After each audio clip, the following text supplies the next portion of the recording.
Ang Ginoo manaa kaninyo. Manausab kanimo. Pagbasa gikan sa Santos nga Ebanghelyo sumala ni Marcos. Himayaon ikaw, O Ginoo. Dihay pipila ka mga magtutudlo sa balaod nga nangabot gikan sa Jerusalem ug sila miingon, anaa kaniya si Beelzebul. Ang uban miingon, ang pangulos mga yawa mo'y naghatag kaniya sa gahom paghingilin sa mga yawa. Tungod niini gipaduol ni Hesus ang mga tao ug gisuginlan niya sila mga sambingay. Unsaon man ni Satanas paghingilin kang Satanas. Kung ang mga tao sa usa kanasod magunay pag-away, mapukan kanang nasura.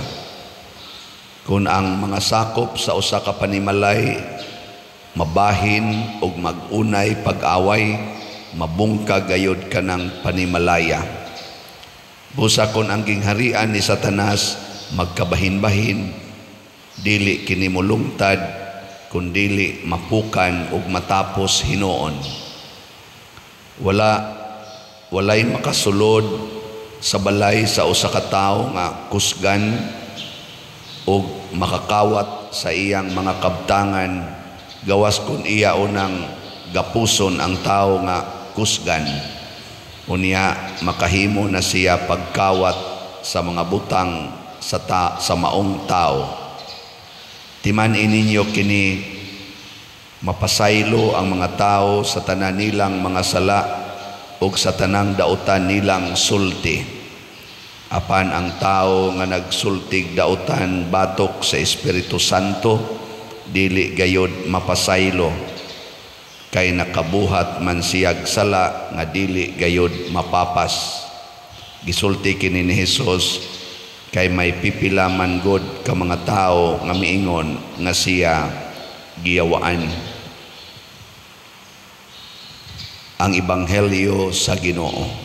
Daygon ikaw, O Kristo.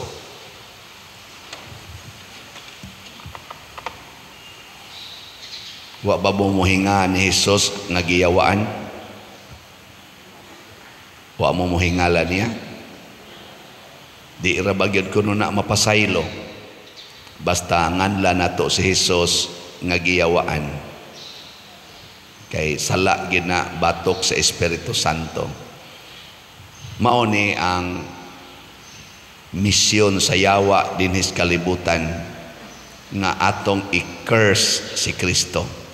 Nga atong tagaagnan si Kristo nga yawa or sada parihas yawa. Example, kanang naamoy problema, butang nato nasakit kag cancer, unsay imo nang isulti? Gisulayan kas Ginoo, hinatag nas Ginoo dili cancer,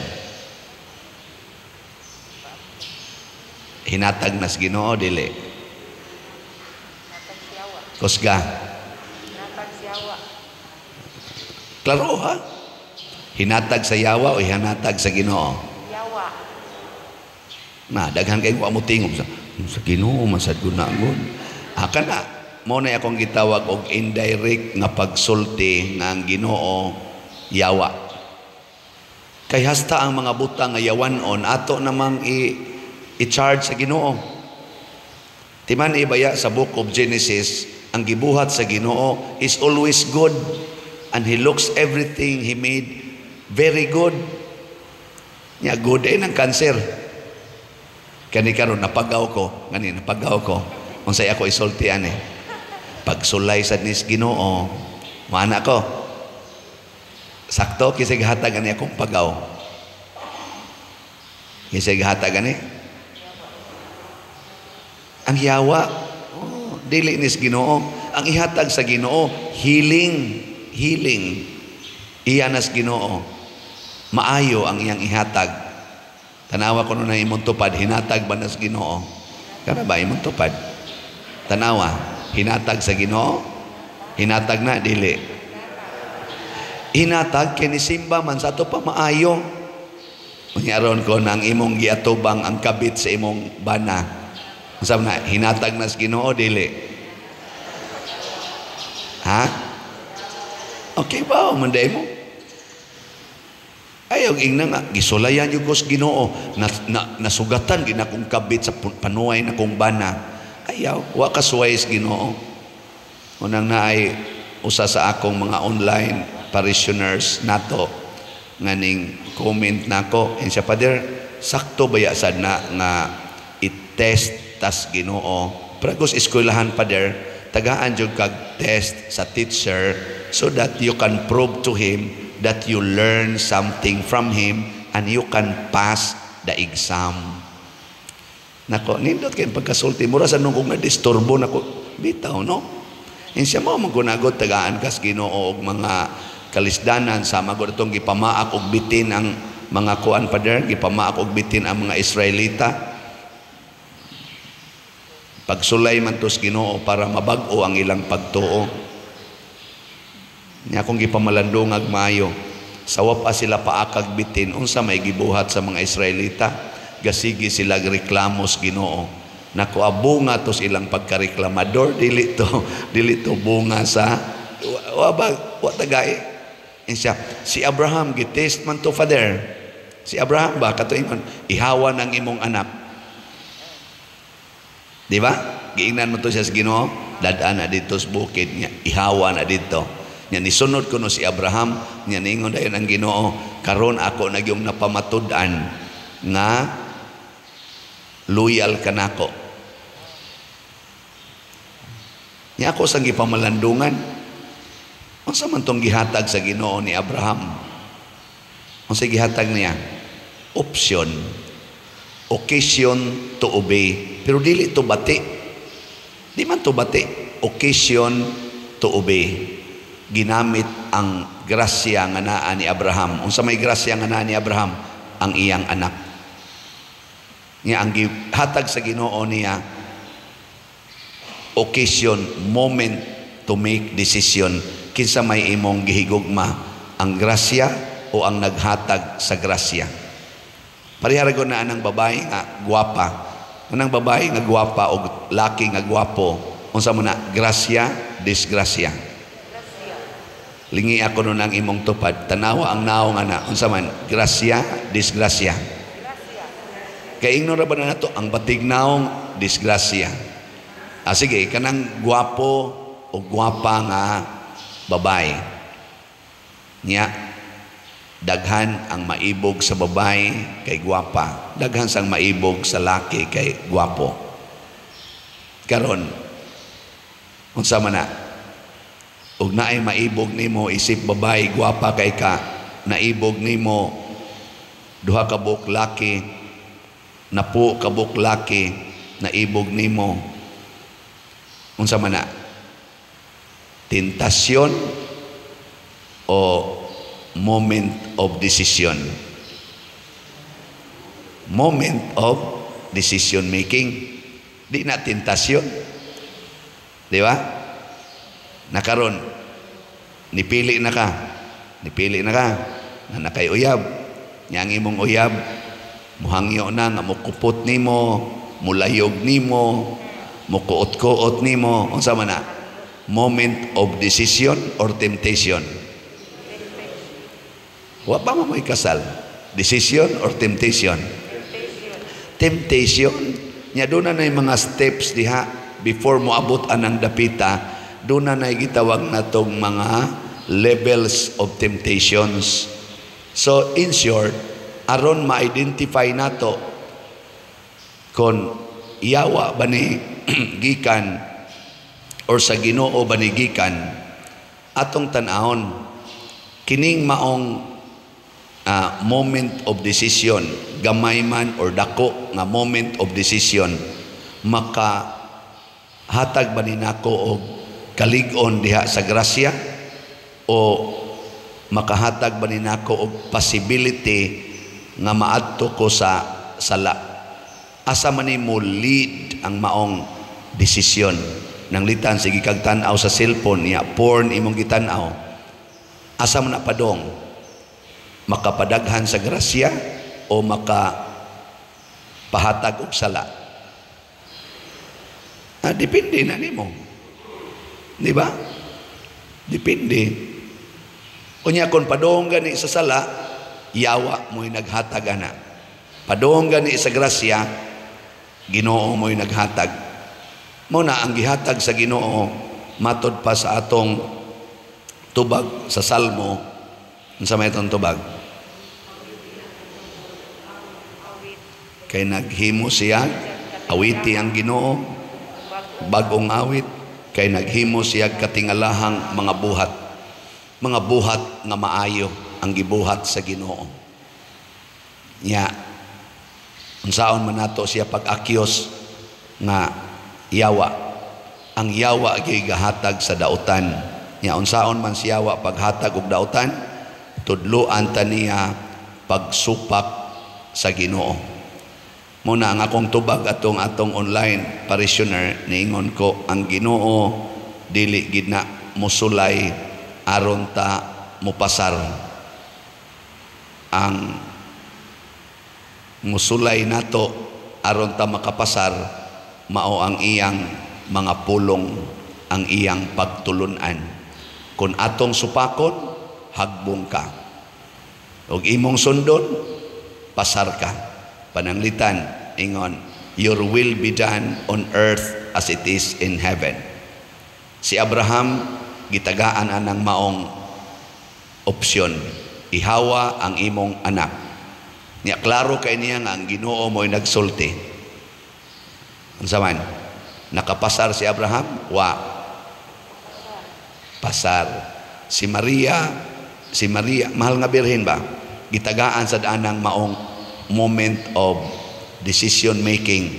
Kana gyapong your will be done on earth as it is in heaven. Gitagaan siya okasyon nga mamabdo siya wa hilabtig laki. Ni pasar si Maria o wa? Sige. Karon si Jesus niingon nato, biyai ang tanan. Huna-huna ako no, makabiya ka sa imong balay. Makabiya ka dili. Kanang biyaan gyud ba? I-abandon gyud. Kinsa dinhi ang musunod ana ta sa kamot. Ni pasar mo o hagbong? Hagbong. Sa ato panaan na mo siyawa. Di ba? Kanang giingon, ihatag ang tanan nimong kwarta ngadtos mga kabos. Kinsa dinhi ang muhimo ana? Pasar mo, hagbong. Hagbong. O tanawa, sige lang dito hagbong. Inyo na ng tinuyuan, ato na ng tinuyuan. Kung mahagbong ta, kaya naaman kanunay ang test sa Ginoo. Dili na nako tawgon gani og test. Unsa man? Pruiba. God proves whether we are faithful or unfaithful to His words. He proves us. He did not test us. He proved. Muna hinaot unta mo pasal ta inig pruiba ba prago na ng kanang gold. Unsa na pag-prove nga gold na siya? Kanang imong ihatag ngadto ba sa kanang prindahanan ba? Di ba naa man na sila i-prove ana pruibahan. Importante kay nang pruibahan. Maubita na ka ng mga marites, muyaw-yaw na silang ditso, di nila pruibahan. Pinalitan kita mos pare, gaagbays madre. Unsa may inyong isulti? Nya guwapa kay madre. Unsa may inyong isulti? Sige. Maingon mo, hala si pader o si sister, uyab. Ayaw sa, pruibahi o sa. Pruibahi ba? Ang saan man pag-probe. Sundi sila ba sa padong? No. Himuagin ang tanang mga angles nga pag-probe kung tinuod bang imong gihuna-huna. Para sa imong bana or imong asawa, manalitan, imong asawa, nagsigig kupot sa kamot ni father, Kay lektor man siya. Na, paraigon kay Father, ikaw ba na unsay mo isulti? Giyawaan na ning paria, giunay pang akong asawa. Di ba? Mupay akong asawa galektor, giunay pa yun. Ayaw usa, proibahi usa. Ikadili ka na lang aksyon daan, wala na. So ayaw usa. Kay basig hindi kahibaw ni mo, mahinganghaw niya ka, maana niyo, ay, di man di ay. Ana. No, mo na ang Ginoo ni probe na to, kining nagsimba karon, tinuod ba gining musunod nako? Inyong napamatud-an karon, hagbong mo. Hagbong ta. Ako sad i-probe sa kus Ginoo, be kaning stipend nga imong madawat, asa nimo gamiton. Asa nimo isulod. Kining kolekta nga imong nadawat, kining mga slots nga imong nadawat, asa nimo isulod. Bulsa o project. Ana. Nya mo na kanang gitawag og pagpruiba kung tinuod ba kong faithful sa akong pagkapari o sa akong pulong. No na nga ning kamo ta dinhi nga inig-probe ninyo kung naabagis project sa simbahan ni sod ning kaning mga slots atong gibaligya ning kamo ta naatay finance council, naatay accounting records, naatay mga butchers o ORs sa tanan nga ihatag. Kana gani magpa-picture na ko dire, mutunol dayo kwarta, pader. Imo niya ko dito lang sa opisina. Di ka mudawat nako, di ko mudawat kay wa man koy resibo dire. Dito lang sa opisina. Ay ayon lang na resibo pader. Nako sa imong side okay ra, sa akong side di man pwede kay haron ma-account dito. Nya naam jud ipamugos. Ay imo di man lahi man to dito pader, lahi sa ning imo. Mo ra gyapon kong buhaton, iniglipot nako dire. Moingon biata ko. Duta ni suds bulsay. Nya mura sa kog anaos Ginoo, ikay naghimog sistema nga ang tanang musud nga kwarta diris imong kinabuhi sa parokya i-record yun. Ako ginang ihato dito, ako ginang pa resibuan nya iso dahil sa bulsa. Depende sa panginahanglan. Basta nailay resibo, naasay butser inigawas kwarta nga naman haron og susihon sa auditor i-probe kung tinuod ba ang transparency na to dire maproibahan. Ragon na siya. Elingi ay mong tupad. Na okay ra nimo pabiyaon ka sa imong anak o sa imong pamilya. Ay pangutan na no. Na okay ra nimo pabiyaon ka sa imong anak o pamilya.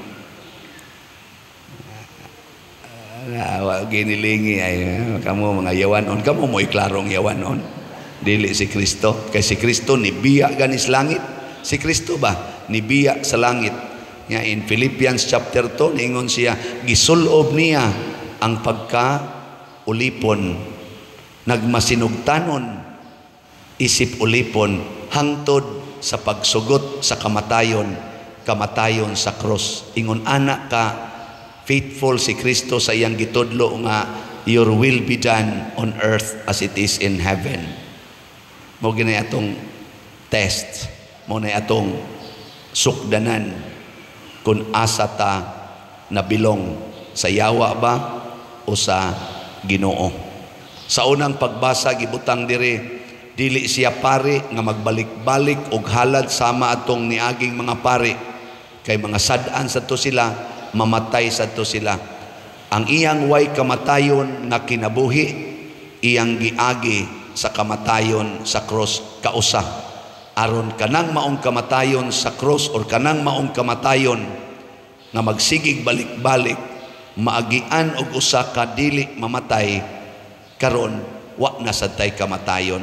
Muna kining atong sakramento sa misa nga atong isigihan og hatag og higayon si Kristo nga musod sa atong kinabuhi, maghatag sa way kamatayong kinabuhi kay kausara man niya gihatag. Nya di naman na siya matapos. Pero ang question lagi, musunod ba ta niya? Muna kamong namalit og slots, congratulations, nakasunod na mos Ginoo.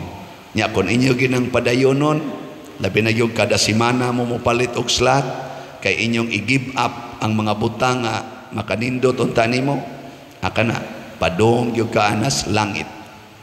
Nang moingon ako, Pader, sobra naman tingin na imong giingon, kung mo palit mo slot, malangit, over naman sa na. Pader, nako, di jud ko ana mo compromise, tinuod gyud na, kay matag palit nimo slot, gi-give up nimo ang imong self. Budget gud ta to nimo, labi na gyud og minus kag income, nya mo palit pa jud kag slot, imong gi-give up ang imong kaugalingon, di ba? Kanindot ana, di ka kamalangit sama ni Kristo nga mi give up sa siyang kaugalingon. Tanawa kung wa mo give up, napagaw. Kanus am ni gasogod, ako lang ni kumpisal ninyo. Niinom kog beer nga bugnaw kayo. Hilig man jud ko ng beer. Nya, niingon dayon ko sa akong kaugalingon, mo inom kog soft drinks, mapagaw ko. Inom kog juice nga bugnaw, mapagaw ko. Tubig nga bugnaw, mapagaw ko. Wa na ninako imna for siguro mga more than 10 years. Or panagsa na lang jud kayo. Ako na ning gi-give up aron di ko mapagaw. Pero ningon dayon ko, pero ngano man kun beer nga bugnaw di man ko mapagaw. Ingon dayon tingali ang Espiritu Santo, gara-gara ka diha, wa ka kaybaw nga temptasyon na nasiyawa para dili ka makaatarong og tabi. Aron di na ka makasangyaw og maayo. Inom dahil kong beer bugnaw itong niaging Martes. Itong Martes ba? Pagka Merkulis, pag mata na ko, porting sakita dire. Pag Huwebes, Bernis, Sabado, hasta gahapon. Labi na gitong Huwebes, Bernis, o Sabado, hapit di mo gawas. Pagka gahapon, igawas-gawas, gihurot sa nako, yun og diga, pila to kamisa, mga meetings pa. Karon palyar sa gamay. Pero niingon na jud ko, din ako mo inom og beer nga bugnaw, kana na lang dili bugnaw. Bitaw, salamat ha sa atong mga tao nga nintabang nato. Ay, bisan tinulog pagaw, nahalinan biya jud gyapon tag slot. O gahapon atong dopes niabot na ang atong halin og 17,949 ka slots. Pakpak. Indot na kayo niya. Ang atong SNGP para sa atong pista, ni sobra nas katunga, nahalina na ta og 8,165 ka slots. Yes. 6,835 na lang ka slots na ibilin. So paspasin ninyo kung ito ni karong Bernis, basin pa diay, dili ni mabutag Bernis, mahurot na ni. Mao ni ang mga timaan nga naagi daghang mga tao nga nagsige give up sa ilang kaugalingon para sa pagtabang sa simbahan, labi na dinis ato. Congratulations ninyong tanan, giharian mo Ginoo. Pero kamong kasige lang diag paminaw niya, alam mo saway pa yung panagsamo ingo pag mo siging palitan ng slot. Kanus man na matapos ang slot. Giharian na mo siyawa ang pagkareklamador. No. Labi na gyud sa mga maayong butang. Mureklamo gani kas maayong butang, sala na sa Holy Spirit. Muuyon gani ka sa maayong butang, bisag sakit na para nimo, bisag inconvenience na para nimo, kana gasunod kas Ginoo. Ang akong pagwali karon, inconvenient kay ning pagaw, pero ako lang yung sundon samtang may tingog pa. Atod pa sa kanta, habang may buhay. No? Habang may buhay. Basta ba dahil, gasahan ko sa Ginoong maayo na ni, basta mag-amping na sa kuha ng mga bugnaw. No? Kana na lang dili bugnaw. Ako usang pabukalo ng beer, o na ko imnon. Kanang gitawag na to hot beer, dili cold beer. No? Pasabot, muna buhatong mamas una, mapas mo ekonomi, mapas mo, lagaon ang coke. Kung sa may imong katapusang ginom, ice water, lagaon ang ice water. Pabukalon. No, niya man imnon, maayo ba yasan? Anayo ba na mo na ugma maglaga kog beer. Nindog na tayo.